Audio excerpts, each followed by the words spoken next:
There's a new Gigguk video that I haven't seen yet. This is what happens when anime is real. And based on the war zone in the comment section of my last Gigguk reaction, this is a video about recreators. And because I said recreators was mid, and apparently Gigguk said it was good, and therefore everyone's not willing to open their mind to an alternate opinion. So just jump right into it. This is what happens when anime is real. What if anime was real? Good title though for a video reviewing recreators though. Great title. Oh my god, I just wish it was true. Shut the fuck up, you weeb. It's rare nowadays that I ever go back to revisit an anime. Do you see how many shows are airing every season? In this day and age, Conformity isn't cool. Oh, well, tell that to the people in the comment section of my last video all lambasting me for saying that recreators is bad when Gigguk said it was good. I can barely keep up with what's coming out, and you think I got time to go back and watch shit? I'm telling you, recreators had one. All right, well, let's actually watch this video. But recreators had one good character arc. The little magical girl had a good character arc, but aside from her, every other piece of recreators was so boring and a letdown. Like, the hero is overpowered but overly cautious. How dare you make fun of overly cautious hero? This was such a good show. What? No. Okay, maybe I misunderstood. Coming out, and you think I got time to go back and watch shit like the hero is overpowered but overly cautious? But that was so good. Overly Cautious Hero was a great show. It was one of the best isekais out there. It was hilarious, and it was an amazing, amazing commentary on how you should level up a lot before actually going in to fight the raid bosses. Huh? Who's still watching this? Who still thinks about this? Me! It was a great show. What? You're gonna start off by slandering Overly Cautious Hero and then making a whole video praising recreators, which was worse than Overly Cautious Hero? We're all consuming so much. Dude, seriously, go back. If you didn't watch Overly Cautious Hero, Gigguk, go watch Overly Cautious Hero. It was a good show. Media now that even if you enjoyed a show, even if you found something good in the moment, you can't always predict when something will actually stick with you because we move on so fast. All right. The good news is I figured out exactly how to know if it's something that's gonna stick with you or if it's something that's just gonna disappear really quickly. Do people like it because of the one pivotal waifu character? If that's the case, it will not survive because the next waifu character is just gonna show up and boom, it's gonna take over the world. No one's talking about Dress Up Darling anymore because You're from Spy X Family is just better. Hey, that's just me. So welcome to my TED Talk because that's just a fact for y'all. But there is a show that's been living rent-free in my mind and refuses to leave even years after it's aired now. A show so unique, so batshit insane, it explored a premise I've never seen in anime before and since. A show that seemingly everyone around me has already stopped talking about and moved on from. So, wanting to know why I couldn't do the same, I tried seeing if it was actually as good as I thought it was, and deserving to stick on in my memory, and upon my rare second viewing, I realized I was wrong. It was so much better. No, bro. All right, well, listen, I'm gonna watch your video and I am going to listen closely and I am going to be based and I'm not gonna argue just for the sake of arguing, and I have completely understand that other people have the right to opinion. Recreators was such a good concept, but it was such a bad execution except for that one waifu character.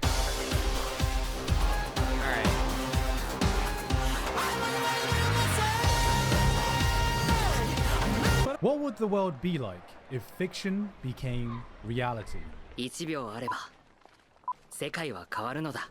This is a question Sota unexpectedly has to deal with when one day he gets transported right into an anime that he's watching. But wait, hold on. He gets transported back and finds out that the anime characters have come with him. Suddenly, characters from all sorts of anime, games, manga, genres start appearing in the real world and start duking it out. It's an all-out brawl. The fantasy knight starts flying around in our reality. This mage summons Gate of Babylon except it's got bloody rocket launchers. Fucking magical girl appears. How cool is this concept? Now, I know what you're thinking. Great concept. I stand by it. It's a great concept. A really great concept. A concept so good, I wish the story was actually good. Gigguk talking about another isekai. Yes.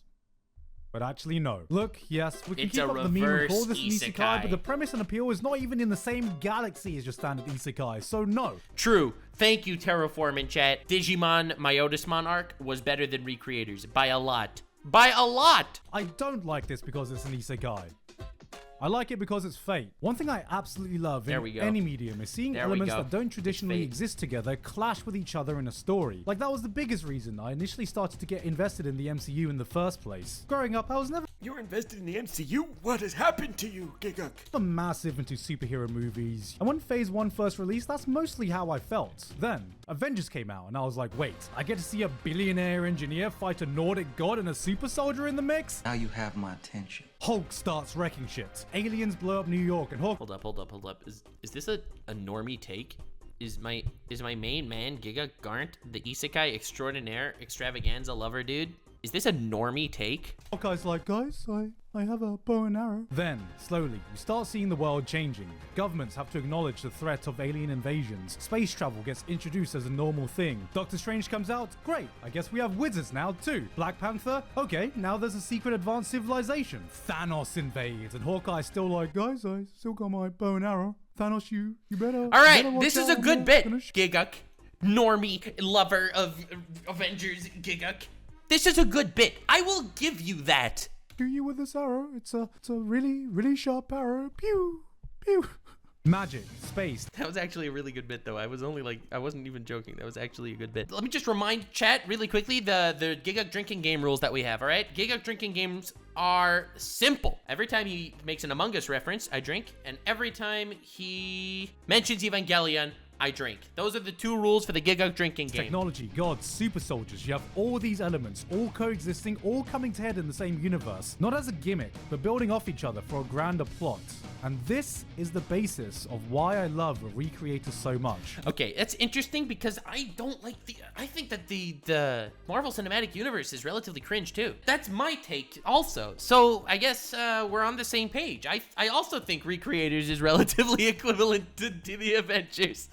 They're both mid. This is what happens when you take every cliche genre in anime and crash them into each other. Take a look at this scene. We start off with the magical girl and definitely not Saber arguing ethics with the equivalent of a scheming yandere Izaya from Durarara. That's going about as well as you imagined. Dude, I told you, it's a good premise. Superior Arsena and a Final Fantasy mage jump in. Negotiations have broken down. Not Saber uses her noble phantasm. It starts wrecking shit. Her and Superior Arsena go at it. Suddenly, a Guilty Gear character casually walks in. He doesn't have magic, he's got a fucking gun. I started blasting. Bang! Bang! Magic versus guns? What wins? Guns. What beats Yo! guns? JoJo stand. Every time.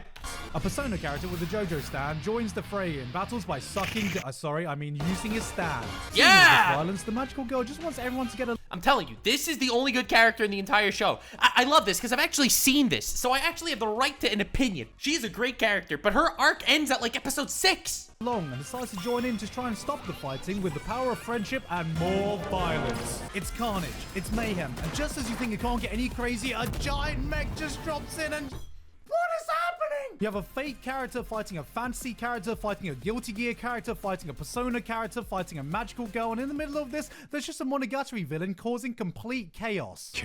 Seeing havoc like this unfold is some of the most fun I've ever had as an anime fan. It's conceptually great. Execution was cringe. If you're a weeb who's watched shows with the characters like this in them, how the hell does this not put a smile in your face? It does. I wish it was actually done well the whole way through. A show that rewards those who are familiar with the tropes of anime by taking the cliches you know and flipping them into unfamiliar territory. So you may be wondering, why the hell did everyone else forget about this show?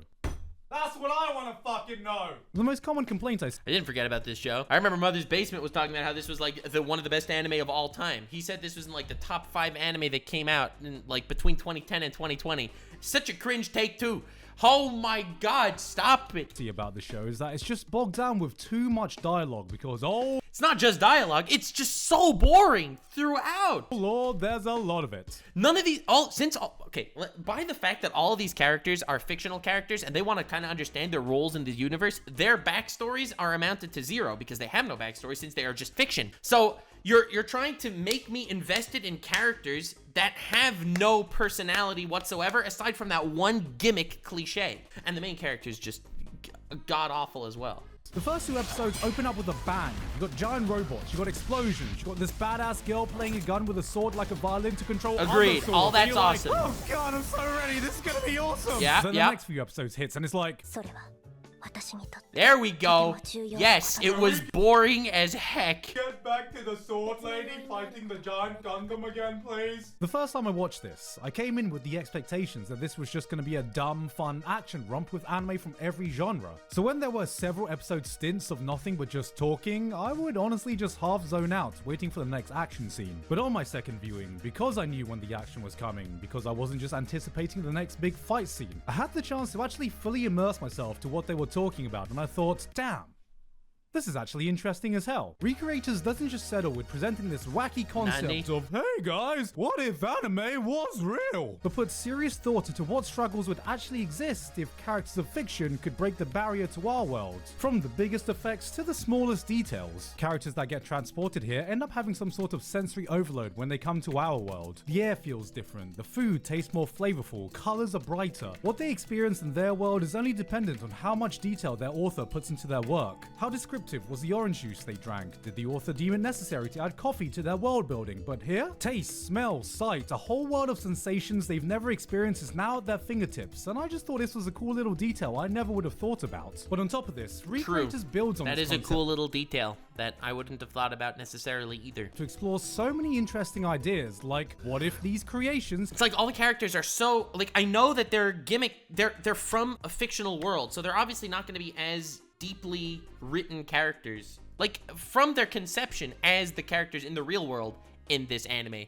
It's getting confusing for me to articulate, but the level of two-dimensionality that they have is frustrating. could actually meet their creators. We've seen this before with gimmicky fourth wall breaks, but to fictional characters, meeting your author is essentially meeting your god, the person responsible for all the bad things, all the natural disasters. Rick and Morty did it better in the Story Train episode, the sequel of the Story Train episode. All Fortnite dancers to ever exist. How would that make you feel? Would you be happy, in awe, angry, knowing they allowed Sasuke to do this? How would you feel if your god Fair. didn't even Based. care about their own story and only did it for money? How would you feel if your god was a pervert and you were only created as an object of sexual desire? True, How would you feel yes. if you met your god only to find out they were a devil, knowing that you were a character in a tragedy? Seeing these creations cope with the fact that their god was not a god, but in fact so disappointingly mortal, and their entire lives were just stories played out for entertainment, was an aspect that added so many fascinating angles. Every creation shares a different dynamic with their creator. Some came to resent their creators,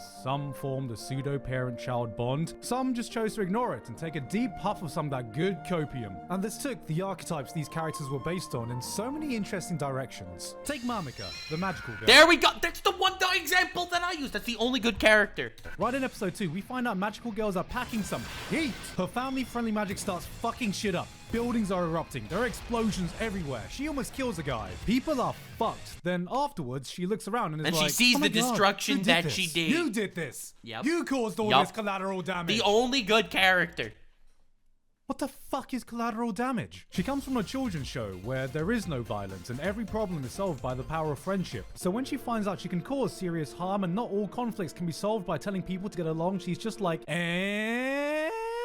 This is a character that's completely out of her depth, but through these interactions, she starts to learn a new worldview. She changes her perspective, changes her approach, realizes the world is more complicated than it is in a children's cartoon, and eventually starts taking actions in a way her original archetype never would have, while still remaining the same core character of wanting to save the people around her. This is something that rings true for every creation we see in the show. No, it's not. It's not. You gave an example of the only good character. No, stop. Alistaria, a righteous fantasy knight understanding a world where justice isn't just black or white. Blitz, a character who has to come to terms that he was created for the sole purpose of suffering. Celestia, Kanaya, Yuya, Magane, character archetypes we recognize are forced into situations we would never usually see them in. And because of that, they can slowly change into far more interesting characters than they ever would have got the chance to in their original story. And I wish they did. It's shit like this that had me hooked the entire run, where most shows would take this premise and go, huh, And also, I wish the main character would have been somewhat interesting. God, was he annoying. anime characters in real life, duh. Recreator sits down and goes, okay, what if that one person was like this, or that character was like that? How would they react? How does that change the dynamic? And that spawns another idea, then another. The show is bursting with so many unique concepts that takes advantage of its insane premise. The action can be high-octane, turbo-fisto fun, but at the same time, it's a series that's not afraid to just sit down and spend some time chilling with the characters just struggling to live in the world. Does this make up for all the excessive dialogue? No. Even No, it does not. It was O-ring. Yep, true story.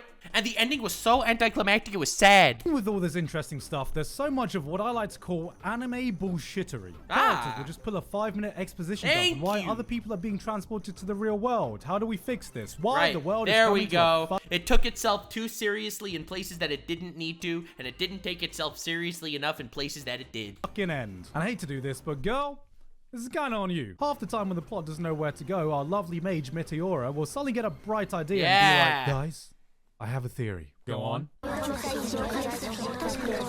That is a fascinating theory. Do you have any sources? My source is that I made it the fuck up. Yeah! Spends so much time and makes up so much bullshit trying to explain its own mechanics, and while some of it is Hey, cool, a lot of Undertale it song.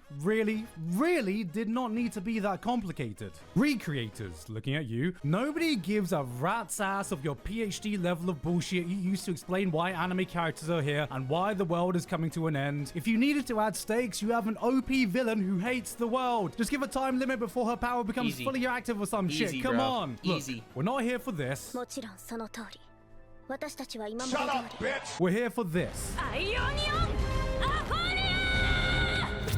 I would disagree. I mean, I think we're not here for necessarily either of those. I think what we're here for is more like the character writing and the character twist. Yes, the fight scenes are really cool and they tie it together really, really nicely, and they're just so fun to watch. However, we're really here for... God damn it, how do I do this?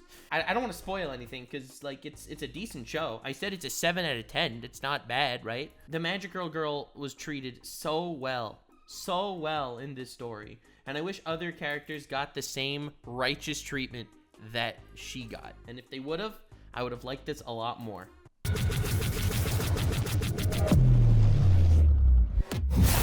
There are some other things as well, like Magane's power makes no sense and is just broken in every way. The final conclusion takes so much suspension of disbelief and it's just anime bullshittery shot up Yes! into the fucking stratosphere. These are a lot of details. Like, you're wondering why this is not considered such an incredibly, like, high-level thing that everyone's been talking about and loves. Because of all these things that you're mentioning. It was boring to watch. That's the biggest gripe. No one wants to watch a show with unique concepts if it's boring and you don't want to watch the next episode. I don't really mind. The more time passes, the more I've just appreciated what this series tried to do. I also appreciate what the series tried to do. It's a fantastic premise. It was just executed badly. And watching it again made me rethink some of the things I thought I hated about it. I remember Yeah, like the main character. Thought you hated him, and I bet you did. the first time I watched this, I absolutely despised Sota. Thank Sota is you. a shriveled scrotum of a protagonist. Okay, that's like, whoa, Mr. Guck, that's,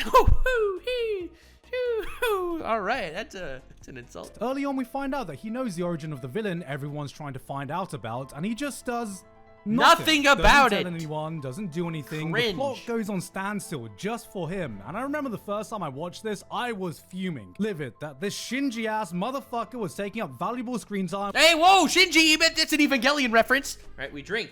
There we go. When I could be watching a giant robot turbo fist a fucking flying knight. But then you find out the reason for it, and I was like, oh, I think I get it now. No, I don't. That was cringe. Sota isn't a hero like the characters he's standing next to. He's just a normal dude who likes anime. Shy, socially awkward, living with his own trauma, afraid to face the problems in his life head on. Frustratingly afraid to take action, but frustratingly real. He's someone who needs the heroes you see in anime to give him something to aspire to be. And that's when I realized that Recreators is a story about stories. Why is it that fiction exists? Why do we need heroes, villains? Why do our stories require conflicts for our characters to overcome to be interesting? This is something that all the creations in the show have to come to terms with in their own way. That's Would good Guts from insight. Berserk be able to accept what's happened knowing his perseverance inspired thousands to push through their own struggles? Would Olga from Kurino react What? Whoa, that came out of left field. well knowing that she helped? Never mind. Yeah, no, love I don't- that was stories. a- I love stories so much I found a career talking about how much I love stories. And when I saw this series exploring the importance of fiction in our lives, I didn't just appreciate the very original way it went about it, but I also appreciated just how personal it felt to me. And then the show ended on a 4-episode balls to the wall action free-for-all, and I was happy again. Recreators is a Yeah, but it wasn't good though. Like, it's good. The action was exciting, but it was just the still characters were like.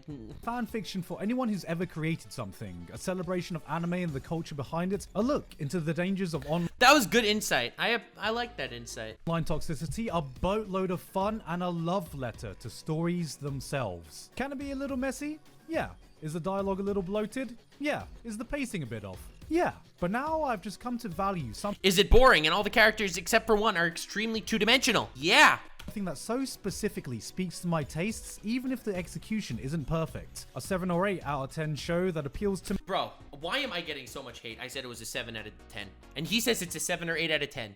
Why am I being attacked in the comment section of my last video? me is, in my opinion, more important than a perfectly crafted 10 out of 10 classic that doesn't. And that's why I'll always choose something like Tales of Arise over The Last of Us, Scott Pilgrim over The Godfather. Hell, it's why I'm so addicted to Genshin, even though I know I could clown on this game for fucking days. A show like this was never going to be super popular or go down as a critically acclaimed classic, but it's a series brimming with so many interesting ideas, so many original concepts, so many fun moments that never fail to put a smile on my face, and a core that speaks to my love of fiction. There is no other anime like Recreators, nothing else I can recommend to you. This was a batshit crazy idea for a show, and somehow someone was equally batshit crazy enough to approve it. Give me a choice of a popular, highly acclaimed anime like Jujutsu Kaisen or Recreators, and I choose Recreators every time. We've seen variations of the show before. They were called Bleach or Yu Yu Hakusho, and no, I'm not calling them the same show, but you know what I mean. They definitely follow through the same story beats. I do get that. Fuck, just look at the beginning of Chainsaw Man right now and tell me the premise and plot structure isn't almost identical.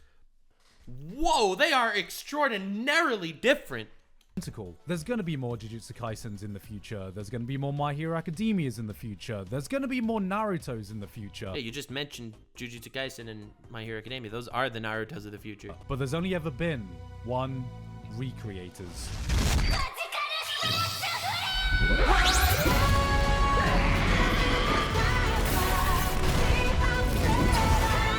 Good stuff.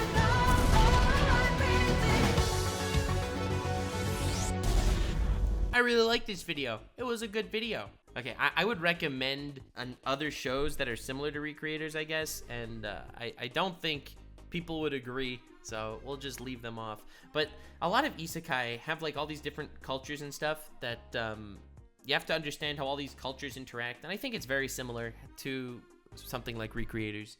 You know, Recreators is a show where you have all these characters that are archetypal characters, and you see how these characters exist outside of that archetype. Well, a lot of stories and fantasy stories have so many different races, let's say, or species, and all those species are based on different archetypes. And then when those characters or species meet, you have that same idea and concept of archetypes clashing with each other, and you get to learn how they become different people. Like, I think that the different races in No Game No Life very much are kind of like this. You know, you got your, okay, I'm not going to remember all the different names of all the different races and species, but they all follow those archetypes. Some are kuderes, and some are tsunderes, and some are like those crazy beast men people, and they all have that different style. And as they clash with each other, they bump into a setting that they're not used to. Devil's a part-timer also. You got your heroes, you got your demons, and you got your humans, and then they all, again, bump into each other and are in different, they are accepted differently and they evolve differently than their archetypes would allow. And of course, the best example I could possibly think of for something doing this just better, interspecies reviewers, the greatest anime of all time, maybe. I mean, it was rated #1 on my anime list for a reason. I will leave you with that. Like, subscribe, and follow me on Twitch. Stay weird, fam.